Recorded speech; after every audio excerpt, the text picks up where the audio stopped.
Welcome students, this is Fatima Rafiq, your spoken English trainer. So students, in today's class, we are going to learn about interrogative sentences. Now, what are interrogative sentences? So students, interrogative sentences वो होते हैं जिन्हें हम सवालिया जुमले भी कहते हैं, जिनमें हम कोई सवाल पूछते हैं. So students, हमने प्रीवियस लेक्चर्स में सिंपल सेंटेंसेस बनाना भी सीख लिए, नेगेटिव सेंटेंसेस बनाना भी सीख लिए. Now we are gonna learn how to make interrogative sentences. यानी अगर आपको किसी से कोई सवाल पूछना पड़ जाता है इंग्लिश में, तो how can you ask that question in English.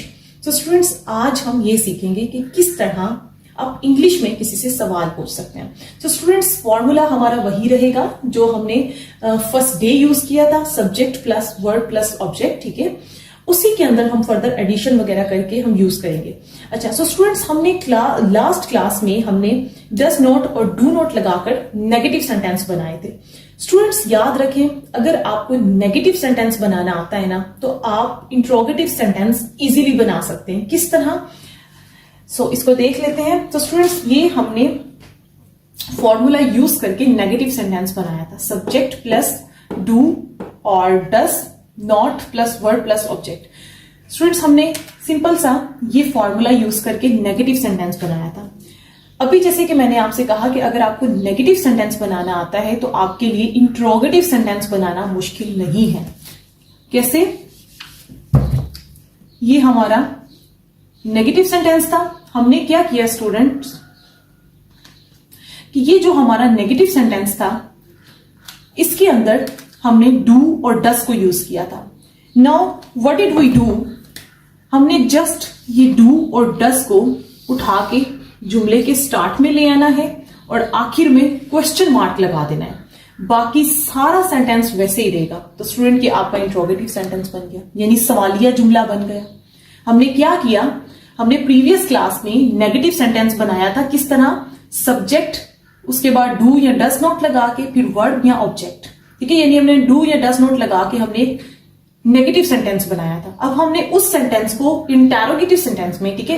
अच्छा, यहां पे मैं क्लियर कर लूं, so many people pronounce it as interrogative, but ठीक है, बट ऑलवेज रिमेंबर कि the actual pronunciation of this word is interrogative, so try to pronounce it as interrogative. Okay, so हमने इसको इंट्रोगेटिव या सवालिया जुमला बनाने के लिए डू या डस को शुरू में ले जाएंगे और बाकी सारा जुमला सेम रहेगा. नोट को हम मिटा देंगे, बिकॉज हमने सवालिया जुमला बनाना है ना, हमने नेगेटिव इंट्रोगेटिव सेंटेंस तो नहीं बनाना ना, मनफी सवालिया तो नहीं बनाना.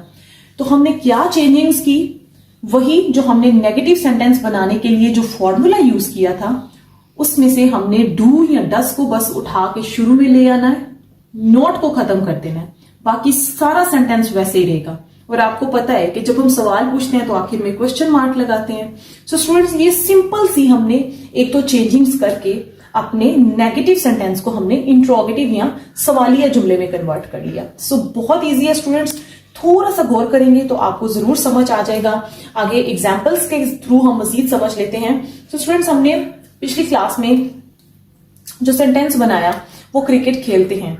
अब हमने इसको सवालिया जुमला बनाना है, तो हम किस तरह से इसको सवालिया जुमले में कन्वर्ट करेंगे. फॉर एग्जाम्पल, अगर हमसे कोई पूछ लेता है क्या वो क्रिकेट खेलते हैं, अगर हमसे कोई ये सवाल पूछ ले, तो हमने किस तरह इस जुमले को इंट्रोगेटिव सेंटेंस में कन्वर्ट करना है. तो स्टूडेंट्स, सिंपली हमने क्या करना है, शुरू में डू लगा देना है. ठीक है, क्योंकि दे के साथ डू आता है और बाकी सारा सेंटेंस वैसे ही रहेगा. एंड में जस्ट हमने क्वेश्चन मार्क लगा देना है. बहुत इजी है स्टूडेंट्स, सारा सेंटेंस वही रहेगा, जस्ट हमने डू या डस को शुरू में ले आना है और आखिर में क्वेश्चन मार्क लगा देना, तो आपका वो सेंटेंस इंट्रोगेटिव सेंटेंस में कन्वर्ट हो गया. ठीक है, डू लगाया, सब्जेक्ट लगाया, ठीक है, काम करने वाला.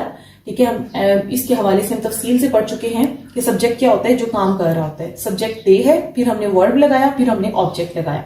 सारा सेंटेंस वैसे ही रहा, जस्ट हमने शुरू में डू लगा दिया. सिमिलरली, क्या वो इंग्लिश सीखते हैं? सारा सेंटेंस वो रहेगा, वही रहेगा, जस्ट हम शुरू में डू ले आएंगे, बाकी सारा सेंटेंस वही है, आखिर में क्वेश्चन मार्क लगा दे. तो स्टूडेंट, कोई इसमें रॉकेट साइंस नहीं है. सिंपली हमने प्रीवियस सेंटेंसेस को, जिन स्टूडेंट्स ने तो प्रीवियस क्लासेस में साथ साथ प्रैक्टिस की है, उनके लिए तो ये कॉन्सेप्ट बिल्कुल इजी है, बिल्कुल मुश्किल नहीं होगी, बिकॉज हमने कुछ भी नया नहीं किया. हमने वही सेंटेंसेस यूज किए हैं और जस्ट उनके शुरू में हमने डू या डज लगाकर उसको इंट्रोगेटिव सेंटेंस में कन्वर्ट कर लिया. क्या वो खाना पकाती है? सारा सेंटेंस वही रहेगा जैसे हमने पिछले क्लासेस में बनाए, ठीक है। जस्ट हमने शुरू में डज लगा दिया। यहां पे डज क्यों लगा? बिकॉज हमें पता है ही, शी, इट या सिंगुलर प्रोनाउन के साथ हम हमेशा डज लगाते हैं। So we use does over here, ठीक है। Does she cook the meal? So very easy student, hope so कि ये आपको समझ आ गया है। और फर्दर इसकी प्रैक्टिस के लिए यहां पे हम मजीद कुछ सेंटेंसेस देख लेते हैं, यहां मजीद एग्जाम्पल्स देख लेते हैं। क्या वो मोबाइल इस्तेमाल करती है? अब स्टूडेंट हमें पता है कि हमने जब भी सवालिया जुमला बनाना है तो शुरू में डज या डू लगाना है। सो यहां पे हम शुरू में डज लगाएंगे बिकॉज ही, शी, इट के साथ डज आता है। डज आगे सारा सेंटेंस वही सिंपल सेंटेंस जिस तरह हमने बनाना सीखा, यानी पहले सब्जेक्ट फिर वर्ब फिर ऑब्जेक्ट। सो हम सिंपल सेंटेंस यहाँ पे जिस तरह हमने बनाना सीखा था उसी तरह से हम सिंपल सेंटेंस बनाएंगे, ठीक है। और शुरू में हम डज या डू लगा देंगे और आखिर में हमने क्वेश्चन मार्क लगा दिया। So does she use mobile, ठीक है। डू या डज आएगा, then subject, then verb and then object. क्या वो टीवी देखती है?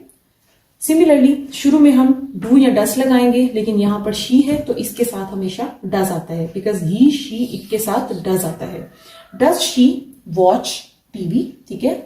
Does she watch TV? So students इसी तरह आप थाउजेंड्स ऑफ सेंटेंसेस आप बना सकते हैं जस्ट इस फॉर्मूले को यूज करके।